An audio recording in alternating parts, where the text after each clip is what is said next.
Hi, I'm Johnny Profane. Ever hear of autistic masking? Sure, if you're autistic.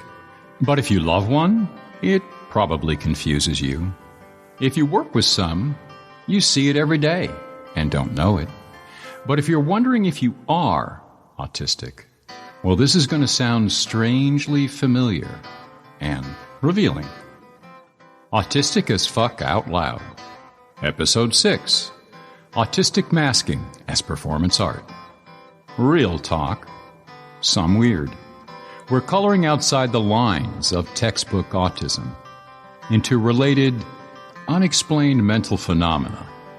But I suspect you'll find some confirmation and relief here that you may want to share with someone you know. Who cares?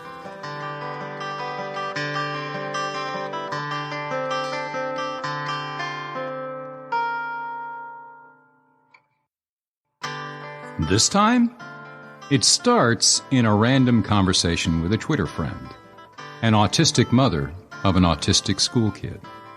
Isn't Jen? I love that handle.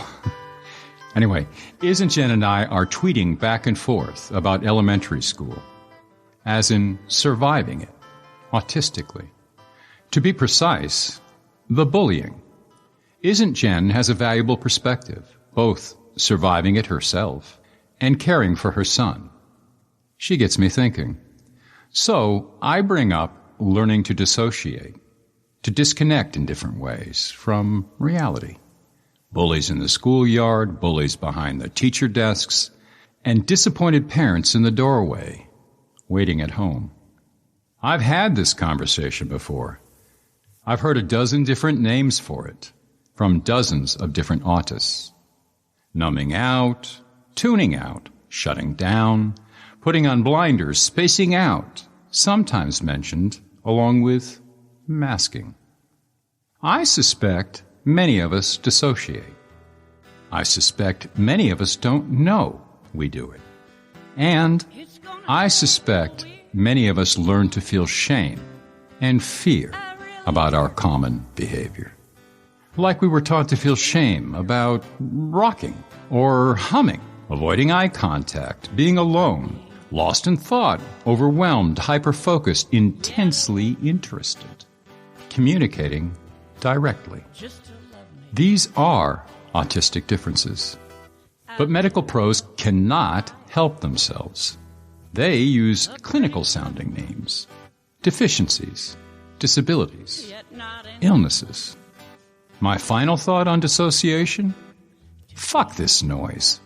I have no reason to be ashamed I dissociate. Just to be me.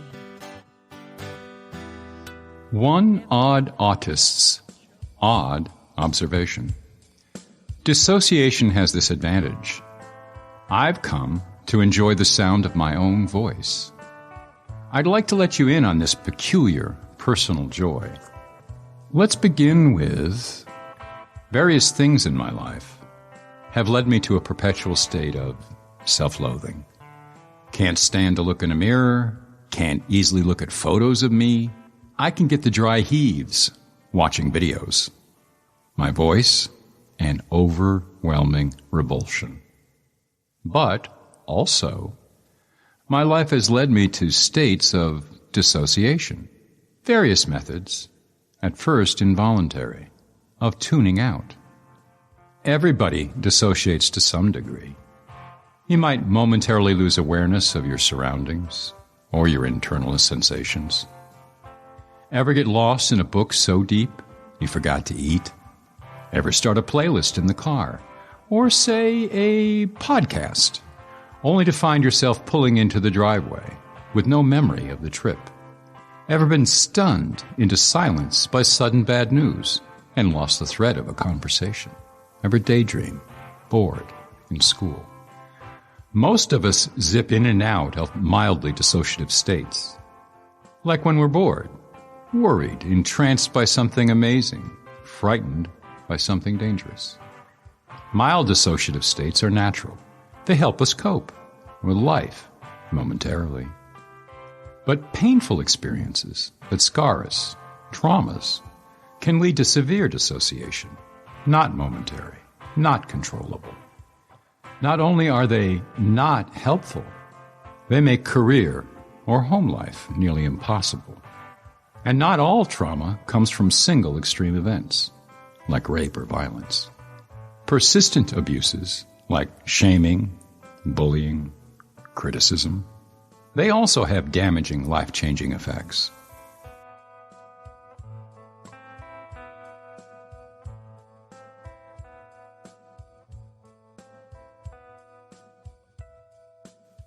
Psychological dissociation shows up in 5 shapes. Gaps in time. In the lingo, amnesia.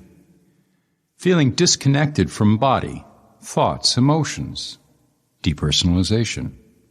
Disconnected from your surroundings. Derealization. Separated from parts of yourself, hearing internal voices. Identity alteration. Confusion about who you are. Identity confusion. Some folks, like me, experience mysteries, such as not knowing where you've been the last few hours, instead of making that mission-critical business meeting. Sudden snappings back to consciousness, cruising 75 miles an hour. Startled, you're an hour past your home exit with no memory of how you got there. Spending 2nd and 3rd grades in detailed fantasies of your homeworld, Krypton. And actually being Superboy, thinking, if my classmates only knew. Until a teacher's anger crash lands you back on Earth. Hearing words echo in the room, only to realize they are in your voice. Watching events unfold as if done to somebody else, or by somebody else. Spending most of high school doodling with a big pen in a notebook. Using the classroom clock to time how long you can hold your breath, or learning to slow your heart like a yogi. Then there are the blackouts and, among other things, adoption of personas, alters.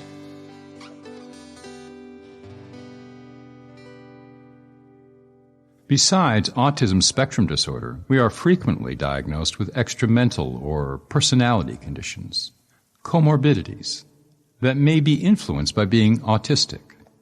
One of mine, dissociative disorder, not otherwise specified. Now renamed unspecified dissociative disorder, for some reason.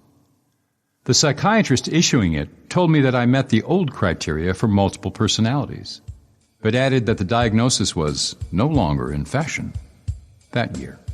But part of my experience doesn't fit multiple personalities. I had a rather thin, high, flat voice as a kid, until I practiced in front of my bathroom mirror the bored, sarcastic sneer of one Jeffrey D., a popular wise guy in 7th grade. I mimicked the booming lumberjack laugh of my inspiring high school music teacher, Mr. Freeman. By the end of college, I almost sounded natural. I practiced the frantic delivery of AM radio DJs, the dry humor of talk show host Dick Cavett. And clearly, I'm no stranger to the quirky charms of Garrison Keillor, or Leonard Cohen for that matter. I can tell you honestly, I both remember practicing voices, and at the same time, I can tell you this was not a conscious process. Somehow, it was automatic. I think of my 1-year-old grandson discovering his body, his voice, by mimicking me. Over the years, I did, slowly, gain a fair amount of conscious control over the mannerisms, word choice, facial gestures, sort of like what I've read about method acting. Call it cosplay, walking around town, safe because I'm in character. I actually dress like the pretend rock star I, pretend to be. Black clothes, black sunglasses, mohawk, approaching 70. Even if I have forgotten from time to time that I am in character for long periods, months, years, a decade or two. I suspect it's just me masking as an autistic person, just as many autistic folks report not realizing before diagnosis that they had masked their entire life, mimicking and adopting character traits that let them pass as normal, neurotypical. Many, like me, actually rehearsing in the mirror without realizing it was different. I've come to think I have a wardrobe full of masks. Maybe others do too, and I just haven't gotten the memo yet. 70 years of masking. I'm still not sure what's mask and what's flesh.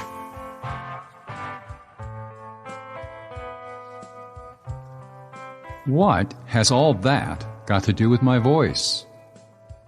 My voice in real life tends to be stagey, as if I'm a character on TV, or a professor giving a lecture, or talk show host. You know, false. Just today, my wife said she wished you guys could hear my real, natural, relaxed voice. Not this podcast character, Johnny Profane, whose voice really gets under my skin. But here's the deal. Over the years since late diagnosis of autism at 63, I've given myself permission to talk out loud to myself and answer back. Something I was shamed out of as a child, at home, in school. At first, I tried to stop holding back when I was alone. But gradually, in front of my wife, when I shop in a store, what a relief. Something about putting my thoughts through my vocal processing brain centers helps me focus, think critically, and remember my thoughts. And, a bit at a time, I became accustomed to hearing my voice. And then, one day, I didn't feel nauseated as I watched a video of my wife Kimmy and me playing music together. And then one morning, I thought, that's a rather soothing, pleasant voice, as I lectured myself about putting away the dishes Kimmy had washed for me. And it's possible that I finally short-circuited the internal self-loathing because I talk in character, mildly dissociated. So I was not enjoying my voice. That's forbidden to this self-loather. I was enjoying his voice, which is permitted. And then I began enjoying my voice. What a remarkable day. Autistic joy. Me and my dissociation, we earned it together.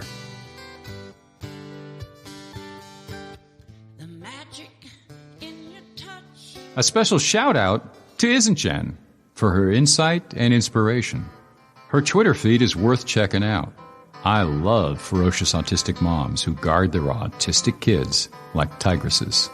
Don't you? Each episode, I answer one personal question. Here we go. Yes, I have a lot of passions, what pros call special interests. Many autists make careers of them, but mine come in seasons. All I can do is eat, sleep, and talk about painting for about 3 months. Then I'm writing poetry or lyrics non-stop for about 3 months. Then researching Chinese recipes for about 3 months. Then I'm deep into civil rights, equity, and justice. Most likely, this is a function of autism and ADHD living in the same body. Another episode coming at you soon on Orgasmic Autistic Learning, where I'll talk more about this subtype of autism. Want to know more? Check out my posts, paintings, poems, music, and politics at www.autisticaf.me.